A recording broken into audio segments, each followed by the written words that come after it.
sciences sociales, psychologue de formation et aussi fondatrice d'une école alternative qui s'appelle la Lab School Paris, qui est une école qui travaille en collaboration avec une équipe de chercheurs. Mon lien avec les compétences psychosociales, c'est mon champ de recherche. Je travaille sur le bien-être à l'école et sur le développement des compétences psychosociales ou sociales et émotionnelles. Comme le disait le grand pédagogue, philosophe et psychologue John Dewey à la fin du XIXe siècle, l'école n'est pas une préparation à la vie, l'école est la vie elle-même. Et l'école est une micro-société dans laquelle les enfants apprennent non seulement à lire, écrire, compter, mais ils apprennent aussi et surtout à vivre ensemble. C'est une micro-société dans laquelle on prend des décisions collectivement, on s'oppose, on débat, on s'entraide, on apprend à collaborer. Et tous ces éléments doivent aussi faire l'objet d'un apprentissage. Pour réduire les inégalités, c'est important que cet apprentissage soit aussi explicite que possible afin de donner les codes à tous les enfants. Et donc par rapport aux compétences psychosociales, l'école a un rôle vraiment fondamental à jouer dans la réduction des inégalités.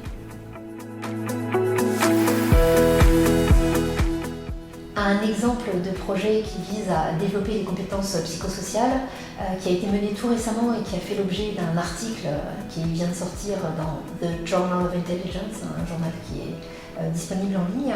C'est un projet qui a émergé à la demande des élèves.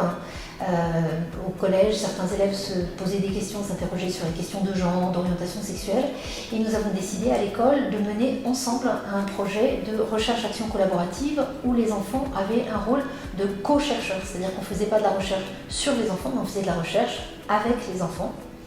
Ils ont contribué à la construction d'objets de recherche. Finalement, à la suite de débats, ils se sont aperçus que c'était la question de l'identité en général qui les intéressait au moins autant que celle de genre. Donc ils ont élargi leur perspective, ils ont construit un questionnaire, diffusé le questionnaire, évidemment on les a aidés à chaque étape, contribué à l'analyse des données pour ceux qui se sentaient les plus d'affinité avec les mathématiques et contribué à l'écriture d'un autre article qui va apparaître prochainement et à la diffusion des résultats, la dissémination lors d'une journée d'études à l'école de hautes études en sciences sociales.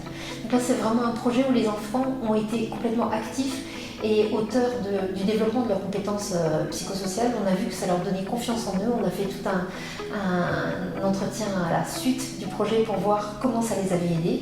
Et ils ont confirmé qu'effectivement ça les rendait plus responsables, ça leur donnait à la fois confiance en eux, mais aussi ça leur permettait de se rendre compte qu'ils arrivaient à collaborer et à être force de proposition.